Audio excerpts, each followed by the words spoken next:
गुरु शक्ति सदैव साधक के साथ रहती है और यह शक्ति इतनी प्रबल होती है कि साधक को एहसास तक नहीं होने देती कि वह एक शक्तिशाली सुरक्षा चक्र में है। इतनी प्रबल ये शक्ति होती है कि साधक को एहसास नहीं होने देती थी कि वह सुरक्षा चक्र में है।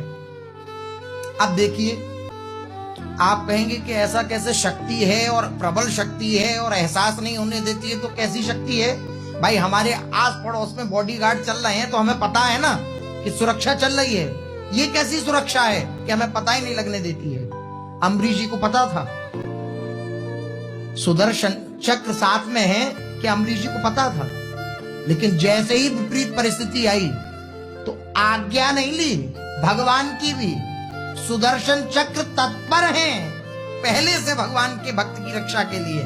आज्ञा नहीं लेनी पड़ी भगवान से या भक्त से, तुरंत धावा बोल दिया। इसी प्रकार अव्यक्त रूप से वह सुरक्षा हमारे निकट रहती है, लेकिन वह सुरक्षा का दर्शन, उस अचूक सुरक्षा का दर्शन जब तक नहीं होता है जब तक हम अपने बुद्धि बल का प्रयोग करते हैं। शब्द पर ध्यान दीजिएगा, बुद्धि बल का प्रयोग करते हैं।